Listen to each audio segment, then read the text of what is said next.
नमस्कार दोस्तों, मेरा नाम है प्रदीप चौहान। बात समझनी है तो पूरी सुननी होगी। दोस्तों, कल प्रधानमंत्री ने एक बड़ा अजीबोगरीब सा बयान दिया। जो बयान जब मैंने सुना मुझे बड़ी हैरानी हुई कि प्रधानमंत्री क्या बिना सोचे समझे बोलते, या उनकी स्पीच लिखने वाले क्या आंकड़े या डाटा बिल्कुल नहीं देखते, या प्रधानमंत्री को झूठ बोलने में मज़ा आता है, या प्रधानमंत्री जानते हैं कि मैं जो भी बोलूं उनके अंधभक्त तो विश्वास करेंगे ही, शायद बाकी जनता भी विश्वास कर ले। कल प्रधानमंत्री ने खेलों को लेकर एक बयान दिया। प्रधानमंत्री ने कहा कि 2014 से पहले जो खेलों में सिलेक्शन होती थी वो प्रतिभा के आधार पर नहीं होती थी, एक तरह से पर्ची के आधार पर होती थी। जरा सुनिए।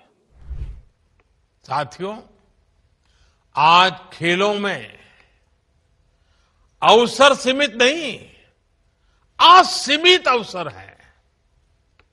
आज देश में एक ऐसा इकोसिस्टम बना है जहां खिलाड़ियों का सिलेक्शन पहुंच के आधार पर नहीं, परिचय के आधार पर नहीं, पहचान के आधार पर नहीं, आज खेल को मैदान से लेकर के बाहर देखना हो प्रतिभा के आधार पर होता है। प्रतिभा को महत्व दिया जाता है। 2014 से पहले खेल विभाग में टीम सिलेक्शन में और स्पोर्ट्स इंफ्रास्ट्रक्चर में खेलों के नाम पर जो गड़बड़ी होती थी, आज वो सब कुछ बंद हो चुकी है। गरीब से गरीब परिवार का बच्चा भी आज कम उम्र में ही शिखर तक पहुंच सकता है। अभी कल ही आपने देखा होगा 15-20 साल के नौजवानों ने खेल के मैदान में, किसी ने 32 बॉल में सेंचुरी बना दी, किसी ने 30-35 रन में बना दी, किसी ने 35-40 रन बॉल में बना दी। ये है युवाओं। अब आपको भी ये बयान सुनकर हंसी आई होगी। प्रधानमंत्री कहते हैं पहले 2014 से पहले सिलेक्शन जो है वो एक तरह से सिफारिश से होती थी।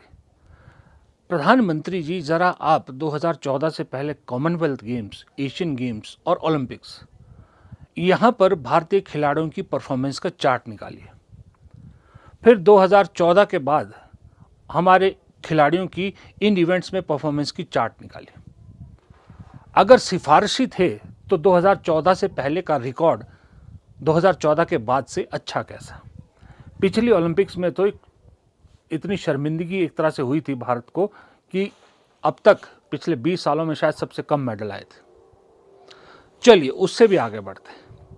प्रधानमंत्री कहते हैं कि अब जो उनके राज में है अब कोई सिफारिश नहीं होती। तो जो बीसीसीआई के अध्यक्ष थे और अब आईसीसी के चेयरमैन हैं जयेश शाह, उनकी क्या क्वालिफिकेशन है? उन्होंने कौन सा इंटरनेशनल क्रिकेट खेला है? क्या एडमिनिस्ट्रेशन उनका क्रिकेट में पहले रहा है? उनकी सिर्फ और सिर्फ एक क्वालिफिकेशन है कि वो गृह मंत्री अमित शाह के बेटे हैं। मध्य प्रदेश में क्रिकेट एसोसिएशन के अध्यक्ष बने हैं ज्योतिरादित्य सिंधिया के बेटे, उनकी भी सिर्फ और सिर्फ वही क्वालिफिकेशन है। अनुराग ठाकुर के भाई अरुण धूमल इस टाइम बीसीसीआई के पदाधिकारी, शायद आईपीएल चेयरमैन है। उनकी क्वालिफिकेशन क्या है? कभी क्रिकेट का बैट शायद उन्होंने नहीं पकड़ा। क्वालिफिकेशन है कि वो अनुराग ठाकुर के भाई हैं। अनुराग ठाकुर खुद मुख्यमंत्री के बेटे थे, सब जानते हैं, इसलिए एक रणजी मैच खेलने का मौका मिल गया। अदरवाइज उनका भी क्रिकेट से कोई खास रिश्ता नाता नहीं रहा है। तो फिर प्रधानमंत्री कहते हैं 2014 के बाद सिफारिशी नहीं होते। बृजभूषण शरण सिंह कौन है? क्या बहुत बड़े इंटरनेशनल एथलीट रहे हैं, बहुत बड़े वो रहे हैं, पहलवान रहे हैं। उनको तो हटा नहीं पाए। अब उनका एक चेला कुश्ती संघ चला रहा है। भारतीय कुश्ती में इतना बड़ा आरोप लगा, यौन शोषण का आरोप इंटरनेशनल खिलाड़ी ने लगाया। उस आरोप को जांच करना तो दूर की बात, सुना तक नहीं गया। फिर कहते हैं कि 2014 से पहले खेलों में सिलेक्शन सिफारिशों से होता था। अब फिर क्रिकेट पे आइए। अभी कोच कौन है? गौतम गंभीर। बहुत से नाम कोचेस के लिए आगे थे। क्यों गौतम गंभीर को ही चुना गया? क्योंकि वो बीजेपी के सांसद थे। सांसदी छोड़ी, कोच बना दिया, वो भी रूल चेंज करके सीधा 3 साल के लिए। 2 साल का कार्यकाल हुआ करता था, गौतम गंभीर को 3 साल का कार्यकाल कैसे मिला? फिर सिलेक्शन कह रहे टीम में भारतीय क्रिकेट टीम में इस वक्त सिलेक्शन का दौर सबसे खराब चल रहा है, क्योंकि टीम में वही सेलेक्ट होता है ज़्यादातर जो गौतम गंभीर के नज़दीकी है। आप नाम उठा के देख लीजिए, क्रिकेट टीम में कम से कम 4 नाम ऐसे हैं, मैं उन खिलाड़ियों को बदनाम नहीं करना चाहता इसलिए नाम नहीं ले रहा, आपको खुद मालूम होगा। कम से कम 4 खिलाड़ी ऐसे हैं, 4 से 5 खिलाड़ी जो सिर्फ और सिर्फ इसलिए खेल रहे हैं क्योंकि वो गौतम गंभीर को पसंद है, और इतने ही 4-5 खिलाड़ी ऐसे हैं जिन्हें टीम में जगह नहीं मिल रही क्योंकि वो गौतम गंभीर को पसंद नहीं है। गौतम गंभीर को पसंद नहीं थे, इसलिए विराट कोहली और रोहित शर्मा को जबरन एक तरह से रिटायरमेंट लेनी पड़ी। ये भी किसी से नहीं छुपा। भारतीय हॉकी टीम में इस वक्त एडमिनिस्ट्रेशन में सरकार यानी बीजेपी के लोगों का इतना दखल है कि भारतीय हॉकी टीम की आजकल शायद खबर भी सुनने को नहीं मिलती कि कहाँ क्या परफॉर्मेंस चल रही है। ये इस वक्त हो रहा है। अब उसके अलावा मोदी जी को एक और आईना दिखाना चाहता हूं मैं। मोदी जी, ये लिस्ट आपके सामने है, लंबी लिस्ट है, लेकिन मैं मुख्यतः ये दिखा रहा हूं। ये जो सेंटर से, केंद्र सरकार से राज्य सरकारों को स्पोर्ट्स के बढ़ावे के लिए पैसा मिलता है, इसमें देखिए गुजरात को कितना मिला है, 426.13 करोड़। गुजरात से कितने एथलीट हुए हैं? ओलंपिक्स में पिछली बार गुजरात से कितने लोग गए थे, किसी को नहीं मालूम। और खेलों में गुजरात के कितने खिलाड़ी होते, कितने पहलवान हैं गुजरात से, कितने बॉक्सर हैं गुजरात से, कितने एथलीट हैं गुजरात से, कितने बैडमिंटन प्लेयर निकलते हैं गुजरात से, कितने जो है वो शूटर निकलते हैं गुजरात से, जो हमें मेडल दिलाते हैं इन सब कॉमनवेल्थ गेम्स, एशियन गेम्स और अपने ओलंपिक्स में। एक भी खिलाड़ी गुजरात का नहीं होता। तो गुजरात को 426.13 करोड़ क्यों?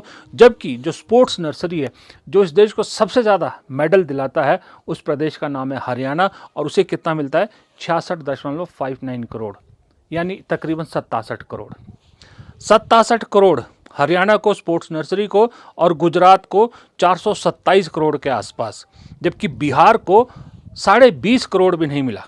बिहार को सिर्फ 20.34 करोड़, दिल्ली को 70 करोड़ के आसपास। गुजरात में ऐसी कौन सी स्पोर्ट्स नर्सरी है, गुजरात में ऐसे कौन से बड़े स्पोर्ट्समैन पैदा हो गए कि गुजरात के लिए 427 करोड़? गुजरात में ऐसा क्या हो रहा है? और अभी आप फिर से कॉमनवेल्थ गेम्स करवाने वाले हैं, हालांकि उसके लिए आप पीठ थपथपा रहे हैं, जबकि वो एक तरह से मैं कहूँगा नाकामी है, क्योंकि आज के डेट में कोई भी देश कॉमनवेल्थ गेम्स नहीं कराना चाहता। आपको मालूम है, कॉमनवेल्थ गेम्स की मेज़बानी के लिए 2 ही देश दावेदार थे, एक भारत, एक नाइजीरिया। अब आप सोच सकते हैं नाइजीरिया कहाँ भारत के सामने? कोई कंपटीशन था ही नहीं, भारत को मिल गई मेज़बानी। और कॉमनवेल्थ गेम्स कहाँ हो रहे हैं? गुजरात में, अहमदाबाद में। क्यों भाई गुजरात में ही क्यों? अहमदाबाद में ऐसा क्या है? कौन सी स्पोर्ट्स नर्सरी है? अगर ऐसे खेल होने चाहिए तो हरियाणा जैसी जगह पे होनी चाहिए, पंजाब जैसी जगह पे होनी चाहिए, जो सबसे ज़्यादा स्पोर्ट्स पर्सन दे रहे हैं, या नॉर्थ ईस्ट में होनी चाहिए। मणिपुर से कितने बॉक्सर्स आते हैं, दूसरी जगह नॉर्थ ईस्ट के कितने स्टेट से कितने अच्छे एथलीट आते हैं। नहीं, कॉमनवेल्थ गेम्स होगा तो गुजरात में होगा। दुनिया का सबसे बड़ा क्रिकेट स्टेडियम बनेगा तो कहाँ बनेगा? गुजरात में बनेगा। तब सरदार पटेल की नाम याद नहीं आया, तब सरदार पटेल स्टेडियम का नाम बदलकर नरेंद्र मोदी स्टेडियम कर दिया गया। ये दोगलापन है। प्रधानमंत्री झूठ बोले, सही अलग बात है। प्रधानमंत्री स्टेट्स के साथ पार्शियलिटी करें, अलग बात है। प्रधानमंत्री बीजेपी रूल्ड स्टेट्स के साथ ज़्यादा अच्छा बर्ताव करे, ज़्यादा सहायता करे, अलग बात है। लेकिन सिर्फ अपनी होम स्टेट के लिए सब कुछ करें और ऊपर से फिर झूठ भी बोलें, ये तो मेरे ख्याल से इस देश की जनता को बर्दाश्त नहीं होना चाहिए। फिलहाल इस वीडियो में इतना ही। प्रदीप चौहान को दीजिए इजाज़त। नमस्कार।